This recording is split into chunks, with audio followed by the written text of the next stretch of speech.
You are listening to the We Need to Talk About Oscar podcast, and this is our interview with American Rust Season 2 composer Marty Beller.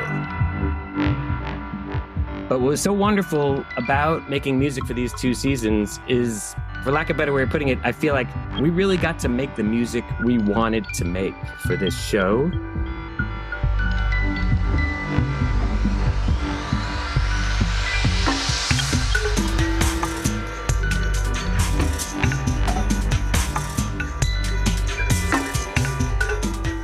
We like to start our interviews by asking our guests about their core memories that either made them fall in love with films or made them go into filmmaking or just go, I'm going to be a filmmaker. Are there any specific moments in your life to which you can attribute these feelings or decisions? Was scoring for TV shows or films always in the picture? Well, as far as scoring for TV shows and films, I knew I always wanted to write music. I'm a drummer as well and write for whatever instruments the music calls for. But I knew I always wanted to write music first. I think the idea was like writing songs in a band. I grew up around in a suburb of New York City and then went to music school, came back to New York City and connected with two student filmmakers, Todd Stevens and Michael Wolfson. And they were looking for a composer for their student films. And so I was like, yeah, I would love to do it. I'd never done anything like that before. And the moment we started working on those films, I was hooked. It was like shot with the arrow of writing music, scoring to picture. I was like, I love this. This is just a wonderful process. It was totally different than, kind of anything I'd experienced up to that point. Playing music, playing drums, writing songs or writing, different music for different ensembles or that kind of thing. So I really was immediately in love with all of it, with how music and picture relates, just the whole process of back and forth with the collaborators, with the director, with anyone else involved in the creative team.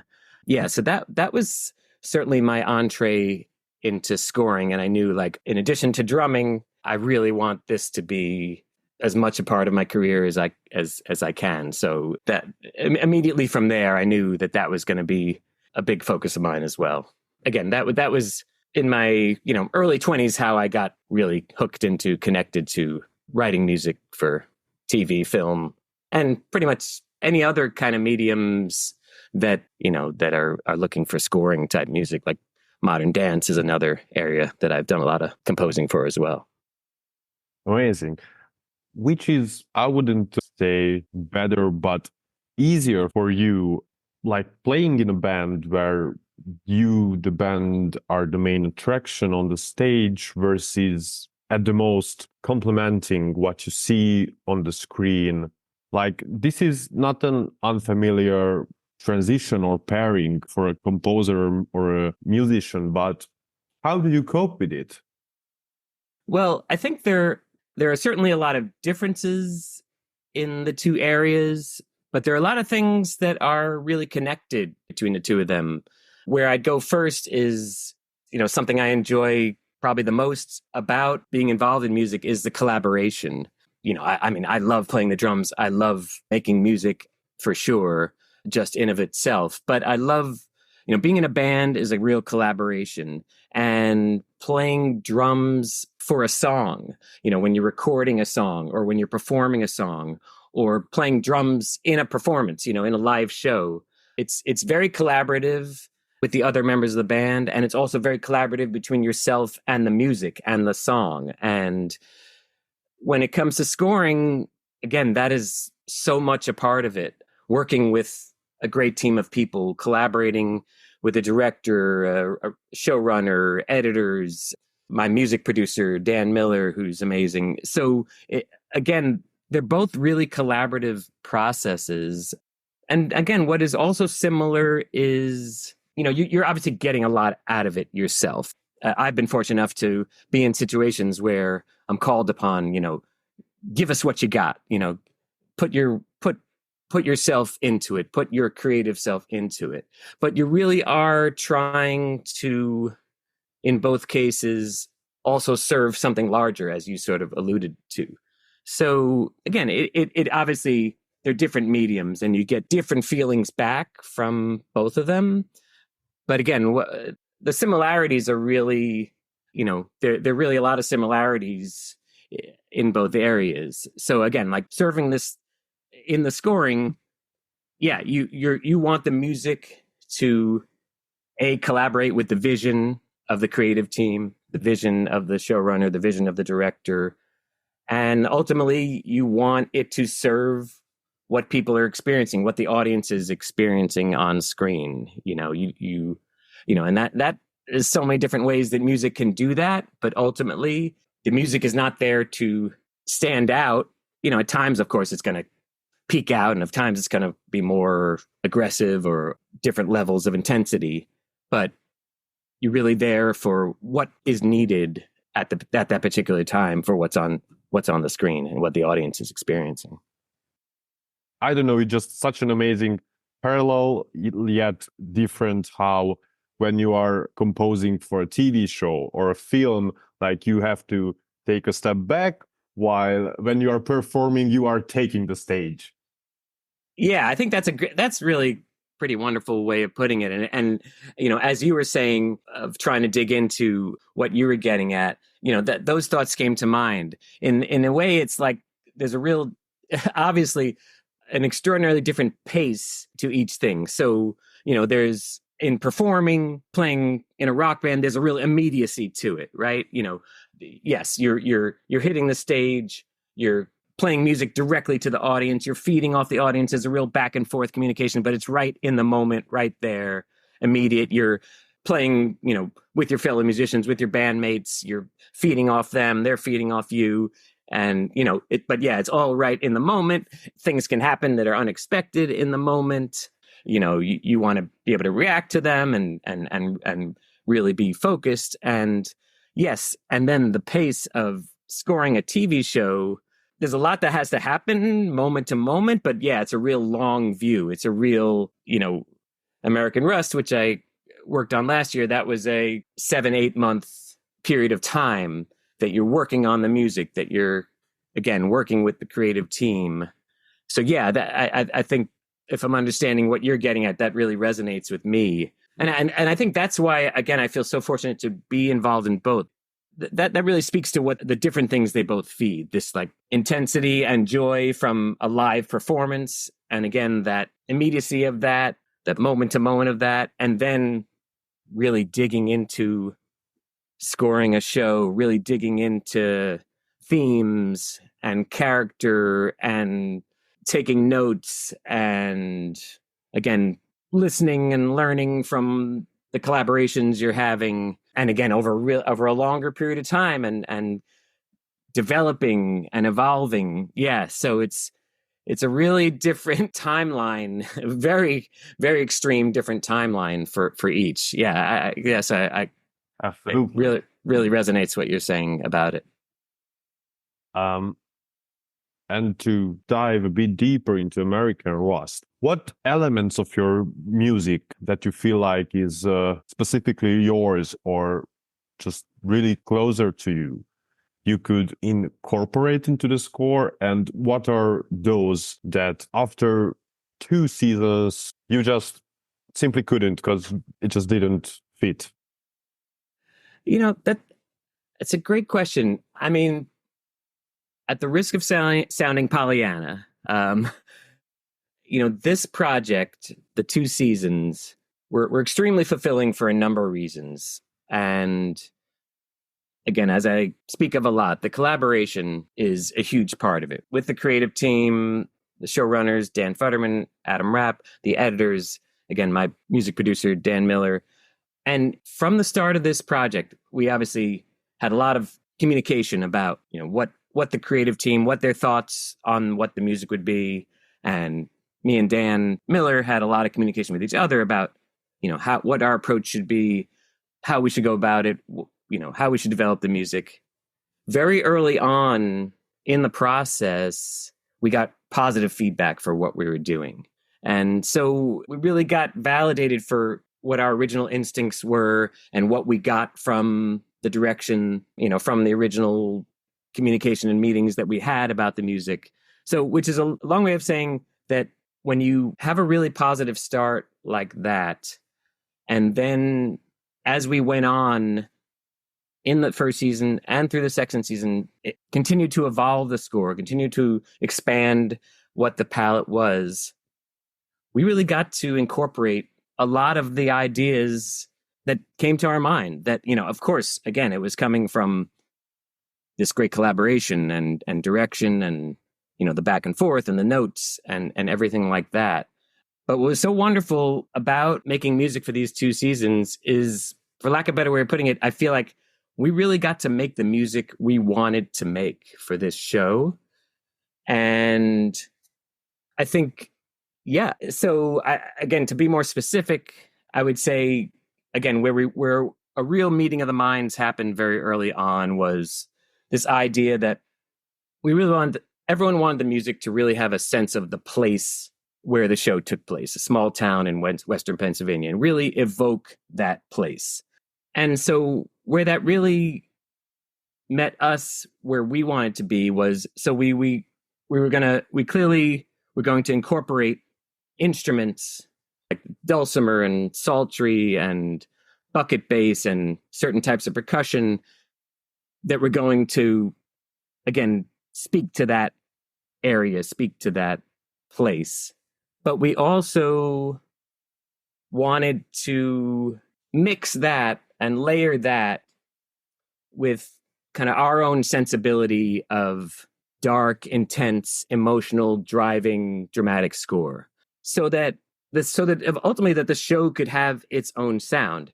It would have a feeling of the place, but it would also have this hopefully unique to the show mix of sounds. And that's what we set out to do. And again, everyone really responded to that. And we would, as the first season went on, and then the second season, somewhat different experience as far as that we already were starting from where we left off in the first season, and then adding new stuff. But again, as the first season went on, as it heated up, as the drama got more intense, we then sometimes added more instruments, added analog synths, added, again, different ways of approaching the themes. So yeah, there really wasn't anything that I can think of that I thought, oh, I really wanted to do this for this show and didn't get to do. Of course, at a certain point, you establish the palette for the show and you establish, the general world of the music, and you want to be consistent with that. But we were kind of able to continue to evolve and experiment within that through the 2 seasons. So I'm really grateful for that. I'm really glad that you steered our conversation this way, because I was planning on spending some time with going from season 1 to season 2. So when you heard that, okay, we are renewed for a second season, what was your first reaction? Like, spend some time with the feeling, or just, okay, let's get to work, we are doing it? Yeah. The first reaction was just thrilled, really, because there was a moment we weren't sure whether a second season was going to happen. And so then when I got word that it confirmed we're doing it, yeah, I was thrilled because, as I said, it was a wonderful experience working on the first season. It was wonderful to build that world of music.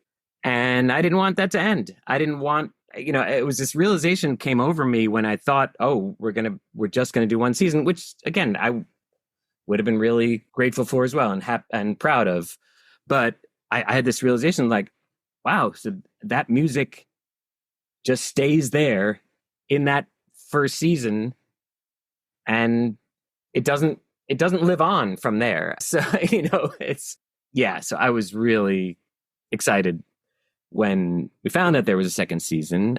But the interesting thing is, it was about, I must say, over a year from when I was set to start, or even, it was about a year's time from when we ended the first season to when I began even starting pre-production, getting ready, getting reacclimated and to start preparing for the second season. So, you finish the first season, you're so immersed in that world. You feel like you know every morsel and bit and little, every small and big part of the music. You feel like it's like, it like the alphabet.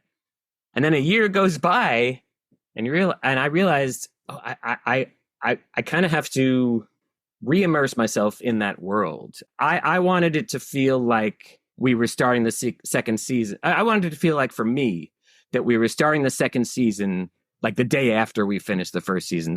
I wanted to be, sort of in that, as aware and knowledgeable about all the different things we'd done in the first season and take that to the second season. So I kind of had to, I went and listened to every cue of the first season, kind of took notes as if I was learning someone else's score. A little bit of a odd endeavor, but I felt like I had to get that deeply back into it so that I could really be ready to launch off that for the second season. That was kind of where I was at in a number of ways. And then getting with the creative team to investigate and find out what their thoughts about where they were taking the second season from a narrative point of view, and what the thoughts were for them of what the approach to the music should be.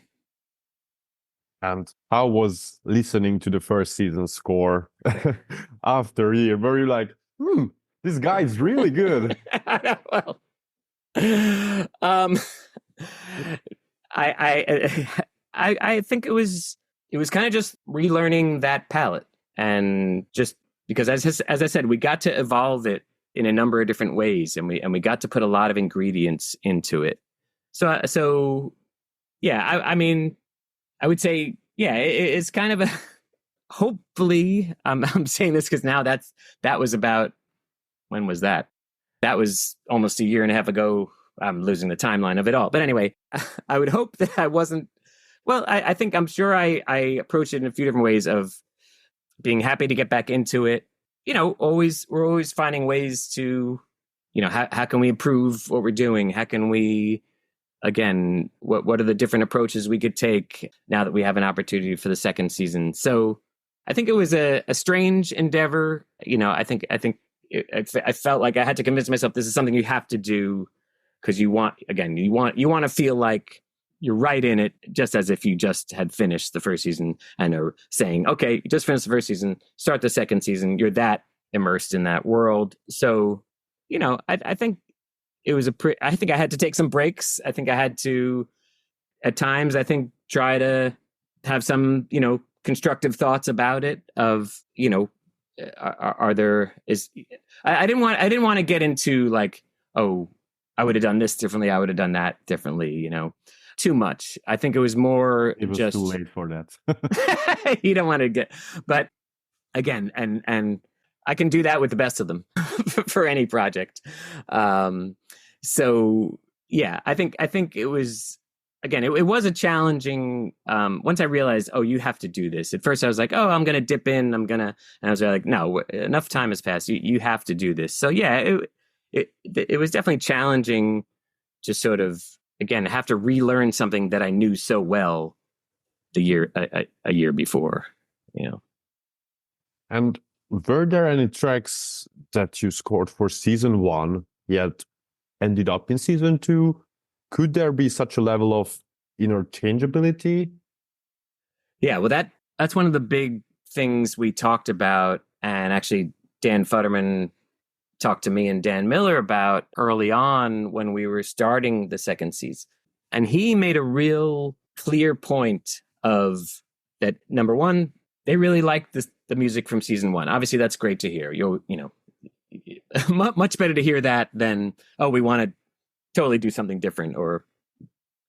But the reason he was saying that is he wanted to impress upon us that season 1 and season 2, there are a lot of connections. There are a lot of new threads of narratives and new characters that come in, but there's a lot of connectivity between the characters and the sense of place and the general vibe of the show. And he again impressed upon us that don't be bashful about using themes from the first season into the second season. There'll be plenty of spots and plenty of opportunities to then branch off. But again, he really wanted that strong connectivity between the first season and the second season. And that was really, kind of educational for us to hear, important for us to hear. Approaching a second season, I definitely had questions of like, okay, yeah, like what is the approach? What is the balance? There's no equation for that, of how much percentage you should use, themes from the first season and then or bring in new material. But that was a great place for us and really strong direction for us to have going into the second season. And what we realized is that sometimes that just can feel really thematically strong. It's like character, Del Harris, here he is, and here's a theme we used a number of times during, different situations for him. Now we're bringing back it for the second season. Oh, wow. That actually feels kind of thematically like we're really building on the first season. And what happens so often is you're working on a scene that again kind of calls for, let's try something from the first season that connects with that. But of course, it's a different scene, it's a different pace, it's a different way that scene goes. So you often will start out with what you had in the first season, but then you are making changes to it so that it works with that scene for the second season. So immediately it starts to become, while connected to the first season, it also becomes its own cue or own combination. And sometimes you'd be like, oh, here, take this bit, this element from the first season, from one scene, take a maybe a few bits from another scene, combine a few things. And we were actually doing that a lot as the first season went along, where you'd be building on themes but making different combinations. So there was, again, like this very important direction we got to really maintain a strong connection with the first season. So and that worked really well, and that also gave us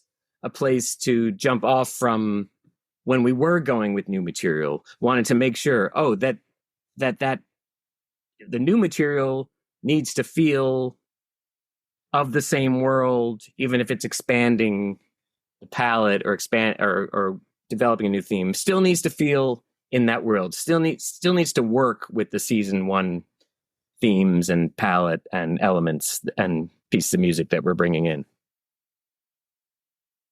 We've covered continuity to some extent, and you've also mentioned connectivity and how you have to bring something new to it and avoid it becoming repetitive, yet be true to the vibe.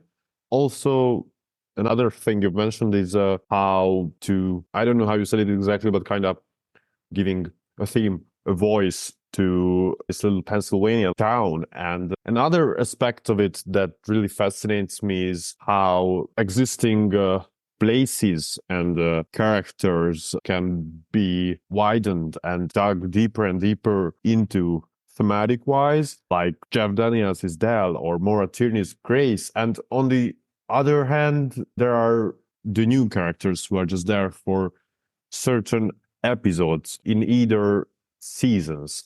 How can you differentiate between these? Well, I would say a few things that come to mind. I feel like sometimes we would score thematically to character, but a lot of times I like to score to situations. In the second season, there's a lot of investigation. There's a lot of suspicion. There's a lot of conspiracy going on. So that, and while certain characters would be involved, the Lee character would be involved in that. The Steve Park character would be involved in that. I still feel like we were scoring to kind of the urgency and the intensity of these situations. So again, sometimes when new characters would come into it, I think it's dependent on what their situations are, what they're involved with. I'm always wondering, like, how much spoiler alerts, do I concern myself with? But the Russell character, let's just say, is involved in some pretty intense activities. And so there was definitely score that lent itself to that drama that in a number of scenes he was involved with. So I think, yeah, I mean, I don't know if that is that, I don't know if that's total. Tell me if that's what you're getting at with your question about. Yeah. So, yeah, I mean, that answers my question, actually. Okay. Yeah. Cool. Yeah. I mean, like, just to add a little, like, I feel like sometimes melody can really attach itself to a character, when I think of the Grace character, I know that there were certain points with her and Billy, there was a melody, and it really made sense to bring that melody back in certain type of emotional situations. Other times, it's the drive and pace and, rhythmic nature of the combination of instruments. And I feel like that can attach itself to like increased intensity and increased drama and turning the heat up. After the more intense situations, you have to, I don't know, not just calm down, but come down to earth to some point. And without the help of music now, I'm going to do so with a rather general question. Oh, please, yeah. To kind of wrap up. Marty, where can we hear your work next time? It's besides American Rust that just came out. Well, as a drummer, I'm about to head on tour with They Might Be Giants. Yeah, so we're heading out. We're doing some Midwestern United States in May and June, and then heading overseas in the fall of this year. So, and then there's a wonderful documentary that is not out yet, and I certainly can't wait to hear what happens with this documentary. It's called Iski, and this wonderful director Cheyenne Kane. It's about this extraordinary character. He's over 100 years old, named Ed Iskandarian. He was a legend and icon in the auto racing industry. He, for lack of a better way of putting it, was at the forefront of making cars go fast. And I had no idea. Before I started working on the movie, I didn't know anything about how that works, and I certainly learned a ton. But it's just a wonderful movie, and he's a wonderful person. So that finished that at the end of last year. Looking forward to see what happens with that movie called Iski. Same. Sounds super interesting. I'm really into Formula One, so oh yeah, racing to some extent. So because it's really cool because it goes way back with him. I mean, it was before there was an industry. He was a big part of it, and now it's $1 billion industry and so popular and everything. Yeah. Well, Marty, thank you so much for taking the time. It was amazing listening to you talk about music and composing, scoring with such passion. Amazing. Thank you, really. Oh, thank you so much. It's such a pleasure talking with you. Such wonderful questions, such wonderful conversation. I so appreciate it.